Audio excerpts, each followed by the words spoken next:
Welcome back to The Person Everyone Needs. I'm your host, Webb, and we are continuing our conversation with a 10-year-old. I've got my good friend, JJ. I have known JJ my whole life, and he is one of the greatest people I have ever met. And I'm so excited to have him on the podcast today, and he's going to share what he would say to his 10-year-old self. Welcome to the podcast, Jamie. Thank you, sir. Very excited to be here today, even though I am looking around seeing if there are any other JJs in here. I didn't know that I fit the bill for that type of an introduction, but I do thank you, and I'm very honored to be with you today.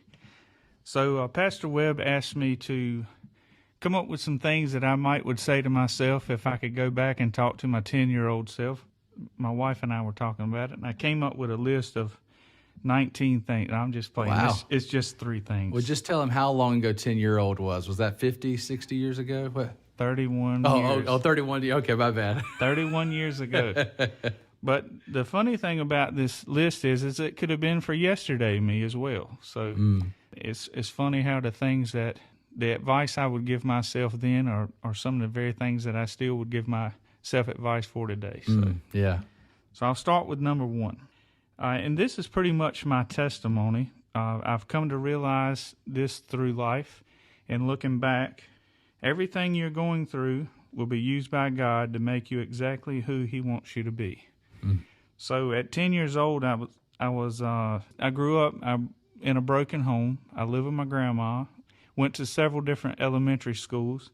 So a lot of times I kind of had pity on myself and, maybe blamed my parents for some of the situations that I was in, but looking back on it, I'm fully aware that everything that I was going through, every encounter, every disappointment, everything was part of God's plan to allow me to be exactly who He wants me to be today. Wow. Yeah. That's good. So I'll carry on with number 2. Number 2 is near and dear to me because this is an area that I failed at a lot. And if I could go back and do it over, this would be something that I would very much do, and that would be to be a hero for the underdog. There have been many times in my life I could have stood up when I didn't stand up. So if I could do it over with again. And does anybody come to mind when you think of that? Well, yes, there's several. Well, my brother especially. I would love to go back and be my brother's best friend. Looking back on that, I was a competitive person, so I competed with him. And looking back on it, I'd like to be able to just be his friend, enjoy that time. There's a proverb that says something along the lines of, like, wise is the man who wins souls. And I grew up with the proverb, like, wise is the man who wins. Yes, sir. It's very hard to win a soul if you're so, sold out to winning. And so I understand where you're coming from with that. And coming from a broken home, it's kind of like I always give this advice to anybody I know that is going through divorce. Never try to turn your kids against their other parent. One thing my parents did is they fought a lot, and in doing that, when we stayed with Mom wanted us to be on her side. When we stayed with Dad wanted us to be on his side. And it created a competitive nature in me that I wanted to be the best for both. And, a lot of times I competed against my brother. Right. So, and then sports, naturally. My cousins were very competitive, and I always grew up with the mentality, if you're not winning, you're not trying hard enough, and if you're not cheating, you're not trying hard enough. So I would do whatever it took to win. So it's like the theologian Ricky Bobby said, if you're not first you're last.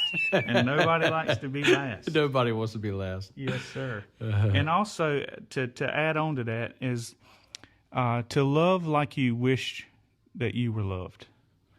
And that's something that, I had this desire to be treated a certain way, and I had this wish that people would treat me that way, but in my words, in my heart, I would say if I started doing what I wish other people would do to me, I'd be a lot better off.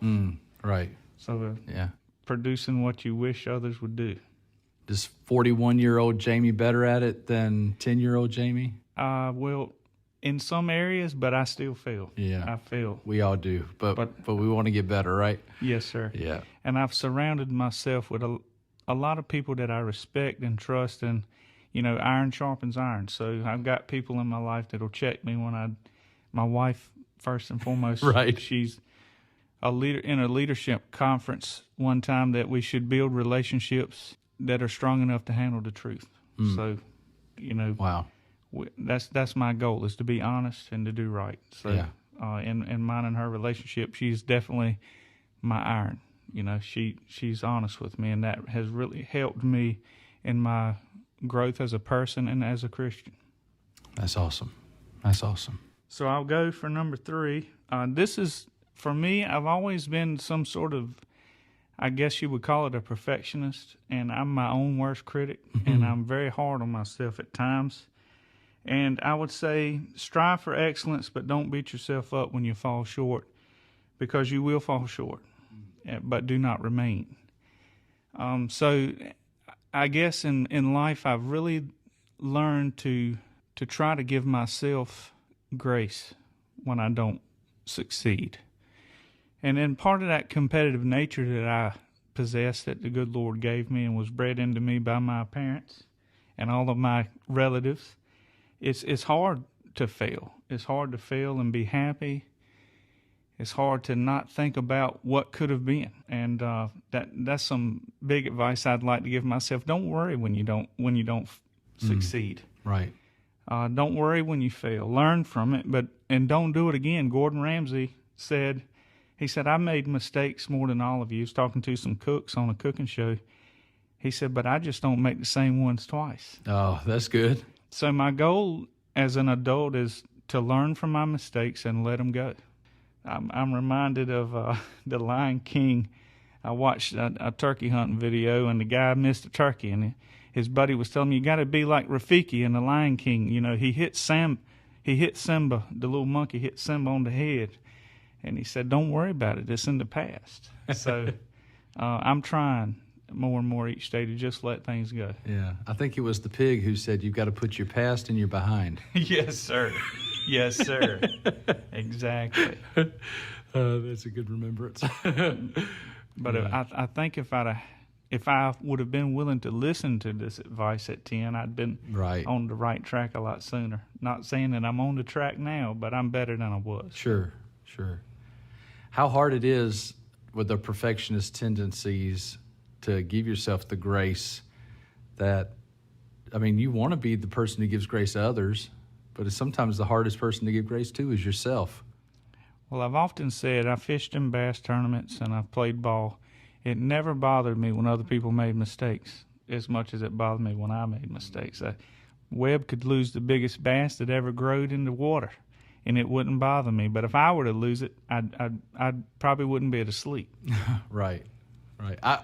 You mentioned a bass tournament. I went fishing with my Uncle Raymond one time, who to me hung the stars. I just couldn't believe that he'd even let me go fishing, because it mattered to him. And I cast the lure into one of those nets, like the herring in or whatever, and got hung. And we thought we saw a cop heading our way, and here I was fishing in the thing, and he was freaked out and upset and mad, and he never asked me to go again. And there's a feeling in my heart like, man, I messed up one time, and he got busy. It was just happened to be a day he was able to take me, but in my mind, I ruined that connection because I was fishing like an idiot, and I had, but how many times in my life do I over exaggerate the actual consequence of a circumstance, and because of that, I overthink things. I spend a lot of time overthinking things instead of just going to the next thing and making it not a failure. Absolutely, and I'll say something to contradict that a little bit. Yeah. We often over-exaggerate our mistakes, but we underestimate our influence. So there's been some things that coming from a broken home that men have done for me, maybe, picked me up and took me hunting one time. One man came and picked me and my brother up one time and carried us to look at Christmas lights. And you'll never forget it. Never forget it. So maybe they don't remember it, but I do. Wow. That's cool. Well, I appreciate your time today, JJ. Yes, sir. Thank you. Did you want to tell a story about swimming and an alligator coming or something? Well, I might have to save that for another Oh, podcast. okay, another podcast. All right, well, you heard it here. We'll have JJ again sometime. But I appreciate you being a part of what you would say to your 10-year-old self. And I hope that these words are encouraging. Thank you so much for listening. And as you continue to seek out being the person everyone needs, I hope that you will be reminded of these words. And JJ is one of those people to me. He is one of those people that everyone needs. Thank you. Thank you.